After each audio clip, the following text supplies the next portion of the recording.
I am writing this under an appreciable mental strain, since by tonight I shall be no more.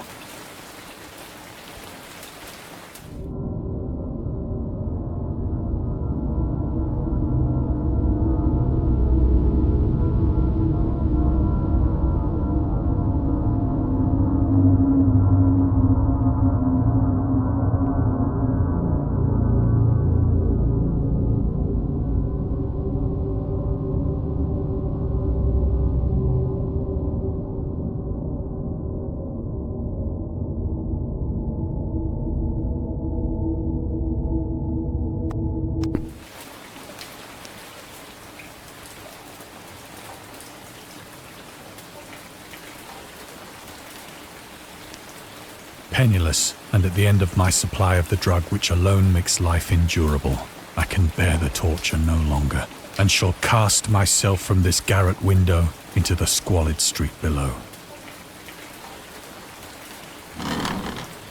Do not think from my slavery to morphine that I am a weakling or a degenerate.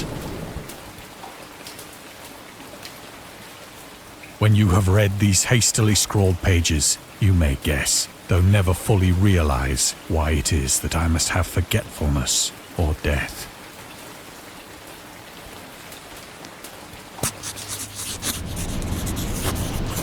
It was in one of the most open and least frequented parts of the broad Pacific that the packet of which I was supercargo fell a victim to the German sea raider.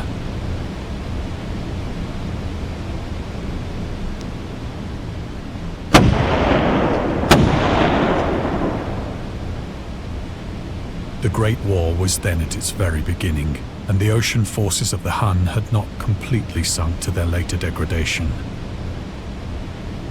So that our vessel was made a legitimate prize, whilst we of her crew were treated with all the fairness and consideration due us as naval prisoners.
So liberal, indeed, was the discipline of our captors, that 5 days after we were taken, I managed to escape alone, in a small boat, with water and provisions for a good length of time.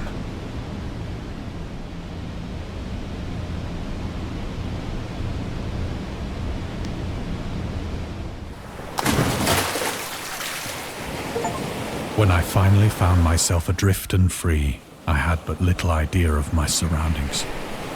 Never a competent navigator, I could only guess vaguely by the sun and stars that I was somewhat south of the equator. Of the longitude, I knew nothing, and no island or coastline was in sight.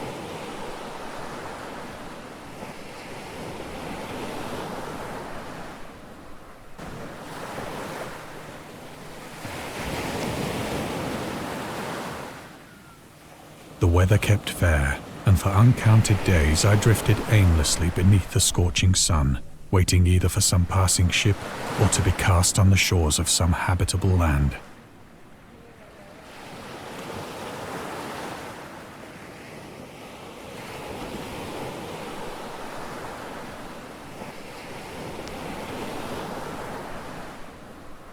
But neither ship nor land appeared, and I began to despair in my solitude upon the heaving vastness of unbroken blue. The change happened whilst I slept. Its details I shall never know, for my slumber, though troubled and dream-infested, was continuous.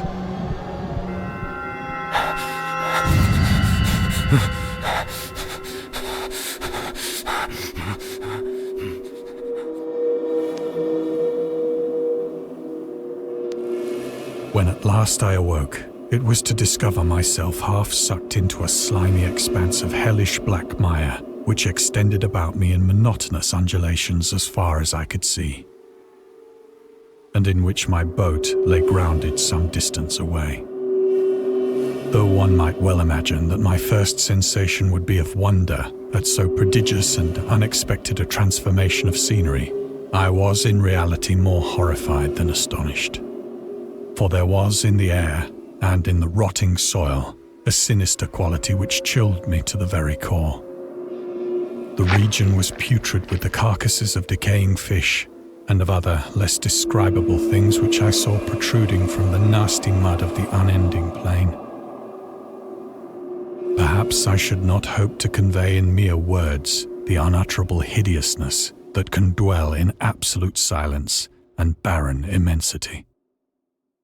There was nothing within hearing, and nothing in sight, save a vast reach of black slime. Yet the very completeness of the stillness and the homogeneity of the landscape oppressed me with a nauseating fear. The sun was blazing down from a sky which seemed to me almost black in its cloudless cruelty, as though reflecting the inky marsh beneath my feet.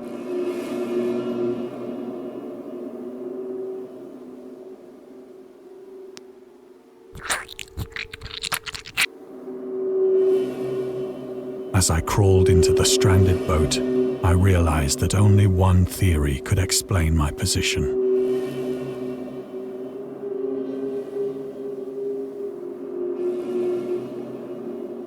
Through some unprecedented volcanic upheaval, a portion of the ocean floor must have been thrown to the surface, exposing regions for which innumerable millions of years had lain hidden under unfathomable watery depths. So great was the extent of the new land which had risen beneath me that I could not detect the faintest noise of the surging ocean, straining my ears as I might. Nor were there any seafowl to prey upon the dead things.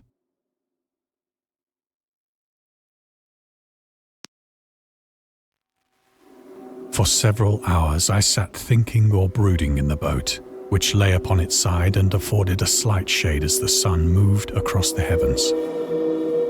As the day progressed, the ground lost some of its stickiness and seemed likely to dry sufficiently for traveling purposes in a short time. That night I slept but little, and the next day I made for myself a pack containing food and water, preparatory to an overland journey in search of the vanished sea and possible rescue.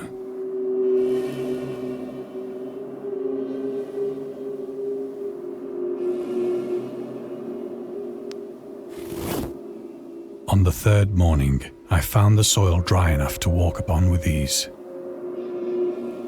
The odor of the fish was maddening, but I was too much concerned with graver things to mind so slight an evil, and set out boldly for an unknown goal.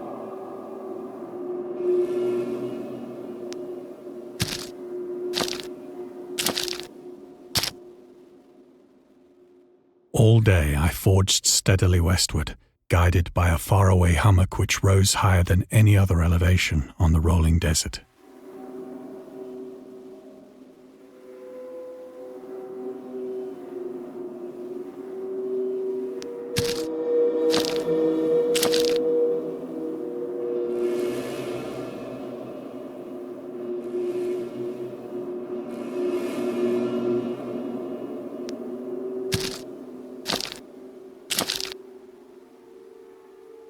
That night, I encamped, and on the following day still travelled toward the hummock, though that object seemed scarcely nearer than when I had first espied it.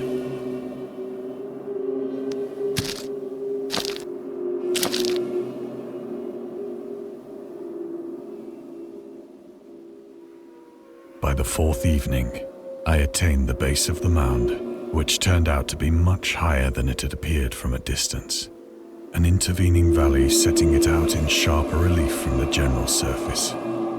Too weary to ascend, I slept in the shadow of the hill.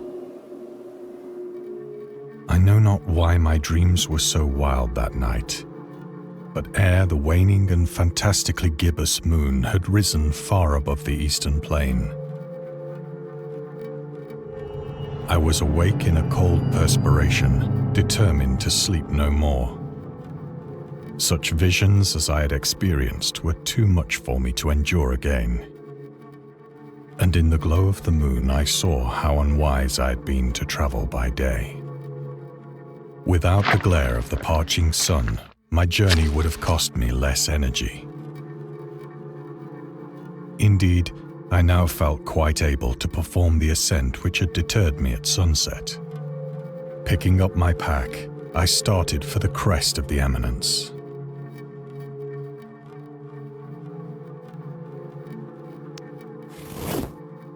I have said that the unbroken monotony of the rolling plain was a source of vague horror to me. But I think my horror was greater when I gained the summit of the mound and looked down the other side into an immeasurable pit or canyon, whose black recesses the moon had not yet soared high enough to illumine. I felt myself on the edge of the world, peering over the rim into a fathomless chaos of eternal night. Through my terror ran curious reminiscences of Paradise Lost, and of Satan's hideous climb through the unfashioned realms of darkness. As the moon climbed higher in the sky, I began to see that the slopes of the valley were not quite so perpendicular as I had imagined. Ledges and outcroppings of rock afforded fairly easy footholds for a descent, whilst after a drop of only a few hundred feet, the declivity became very gradual.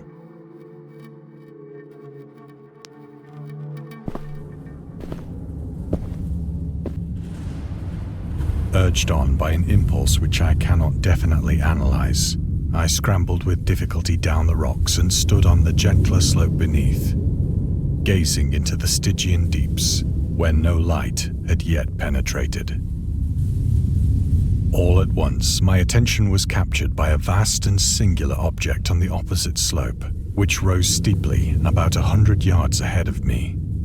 An object that gleamed whitely in the newly bestowed rays of the ascending moon.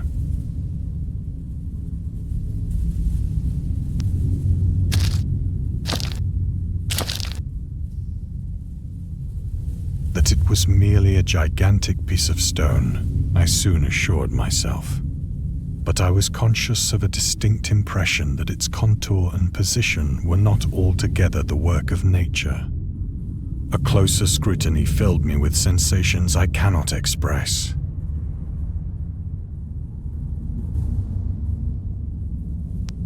For despite its enormous magnitude and its position in an abyss which had yawned at the bottom of the sea since the world was young, I perceived beyond a doubt that the strange object was a well-shaped monolith, whose massive bulk had known the workmanship and perhaps the worship of living and thinking creatures. Dazed and frightened, yet not without a certain thrill of the scientist's or archaeologist's delight, I examined my surroundings more closely.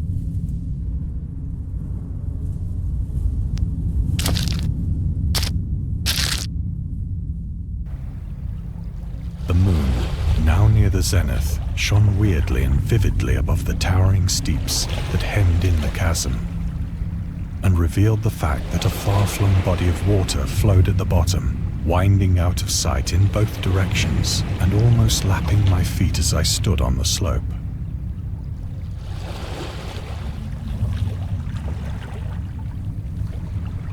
across the chasm, the wavelets washed the base of the Cyclopean monolith, on whose surface I could now trace both inscriptions and crude sculptures.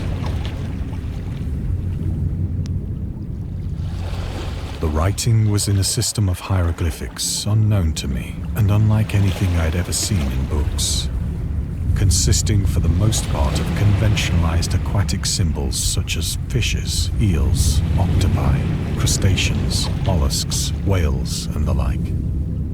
Several characters obviously represented marine things which are unknown to the modern world, but whose decomposing forms I had observed on the ocean-risen plain. It was the pictorial carving, however, that did most to hold me spellbound.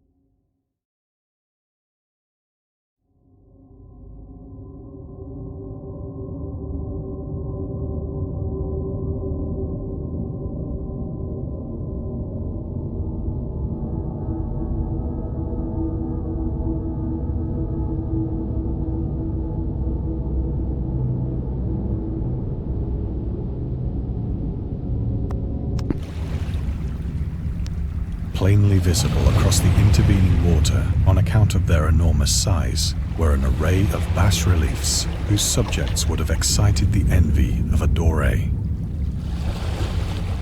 I think that these things were supposed to depict men, at least a certain sort of men, though the creatures were shown disporting like fishes in the waters of some marine grotto, or paying homage at some monolithic shrine which appeared to be under the waves as well. Of their faces and forms I dare not speak in detail, for the mere remembrance makes me grow faint. Grotesque beyond the imagination of a Poe or a Bulwer.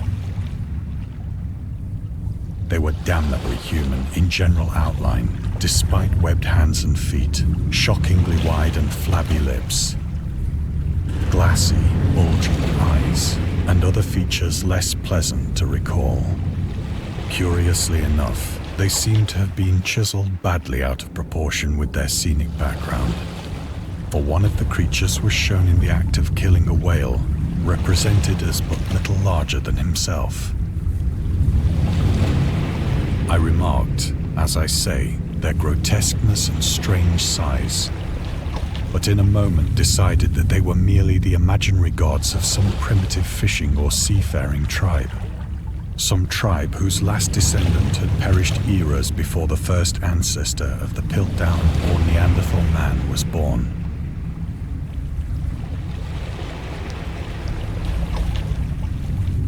Awestruck at this unexpected glimpse into a past beyond the conception of the most daring anthropologist, I stood musing whilst the moon cast queer reflections on the silent channel before me.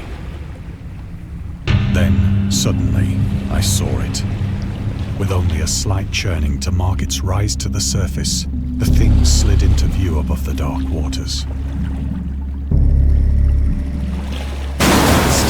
Confused and loathsome, it darted like a stupendous monster of nightmares to the monolith, about which it flung its gigantic scaly arms, the while it bowed its hideous head and gave vent to certain measured sounds.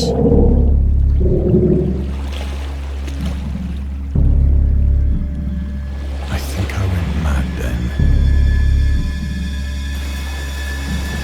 Of my frantic ascent of the slope and cliff, and of my delirious journey back to the stranded boat, I remember little.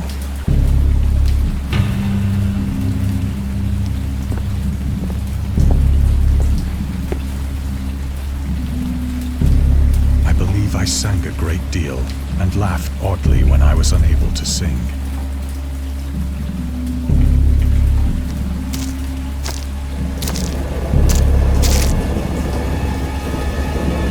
I have indistinct recollections of a great storm sometime after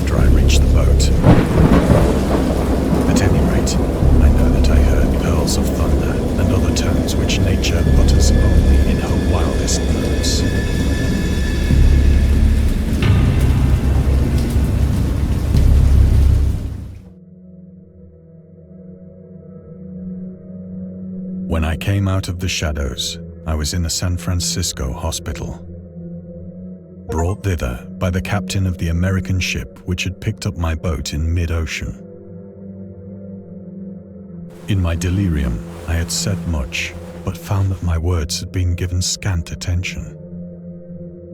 Of any land upheaval in the Pacific, my rescuers knew nothing. Nor did I deem it necessary to insist upon a thing which I knew they could not believe.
Once I sought out a celebrated ethnologist and amused him with peculiar questions regarding the ancient Philistine legend of Dagon, the fish god.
But soon perceiving that he was hopelessly conventional, I did not press my inquiries.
It is at night, especially when the moon is gibbous and waning, that I see the thing. I tried morphine, but the drug has given only transient surcease and has drawn me into its clutches as a hopeless slave. So now I am to end it all, having written a full account for the information or the contemptuous amusement of my fellow men.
Often, I ask myself if it could not all have been a pure phantasm, a mere freak of fever as I lay sun-stricken and raving in the open boat after my escape from the German man-of-war. This I ask myself, but ever does there come before me a hideously vivid vision in reply. I cannot think of the deep sea without shuddering at the nameless things that may at this very moment be crawling and floundering on its slimy bed, worshipping their ancient stone idols and carving their own detestable likenesses on submarine obelisks of water-soaked granite. I dream of a day when they may rise above the billows to drag down into their reeking talons the remnants of puny, war-exhausted mankind. Of a day when the land shall sink and the dark ocean shall ascend amidst universal pandemonium.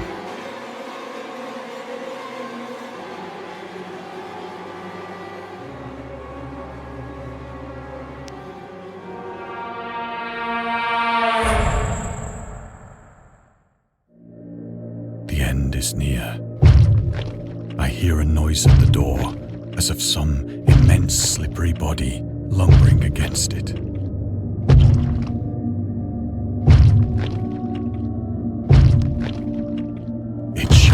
Find me.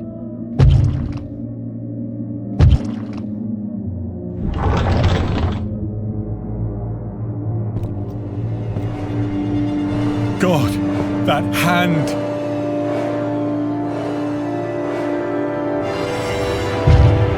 The window! The window!